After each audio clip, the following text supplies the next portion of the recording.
আসসালামু আলাইকুম। তো সম্মানিত ভিউয়ার্স, একটা জিনিস পরামর্শ করতে আসলাম। তো দেখেন, আমরা যারা কাজ নেই বা যারা কাজ করাই, আসলেও তারা মিস্ত্রিরা অনেক কিছু বলতে পারি, অনেক সময় আবার অনেক সময় বলতে পারি না।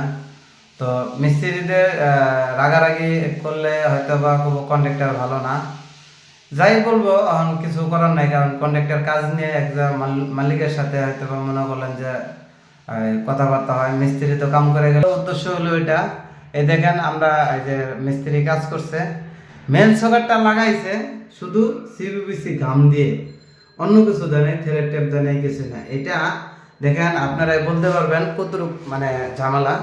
তো দেখেন এই যে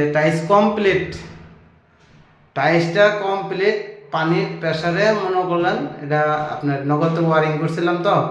তো নগদের দিকটা বাইরে নেয়, বাইরে সে আস্তে আস্তে।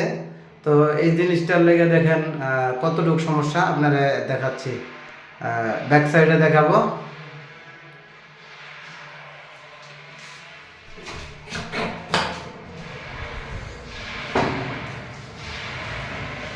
তো দেখেন ব্যাক সাইডে পুরোটা ওয়াল ভিজা, আস্তে আস্তে পানি মানে লিক করতো, প্রেশারে না। কারণ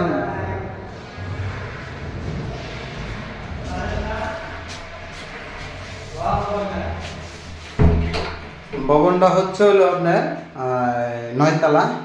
তো 9 তলার পানির প্রেশার যদি 2 তলায় আসে তাহলে কিরকম হতে পারে, অল্প অল্প করে আস্তে আস্তে মনে হলেন এটা হয়েছে।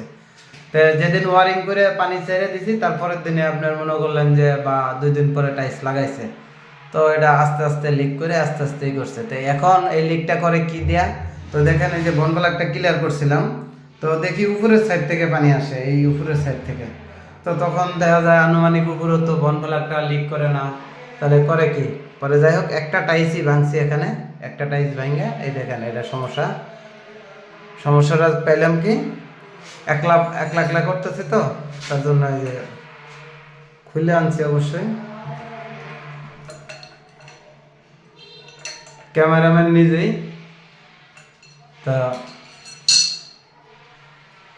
এটা কোনো মিস্ত্রির কোনো কাজ বলেন, আমরা কন্ট্রাক্টরের টাকা ঘুরেলে অনেক ঝামেলা, আর মিস্ত্রি কাজ করে গেলে দেখেন কি কি সমস্যা হতে পারে।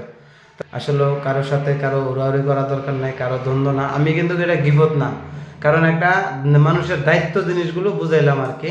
তো দায়িত্ব আমারও থাকতে হবে, আমারও থাকতে হবে, বা একটা মিস্ত্রি কাজ করে গেলে যে মিস্ত্রি কাম করলে হাজিরে আসবে তা না। তো সকল কিছু মিলে সকলে ভালো থাকবেন এবং সুস্থ থাকবেন। আমার ভিডিওটা কেমন হলো অবশ্যই জানাবেন কমেন্টে।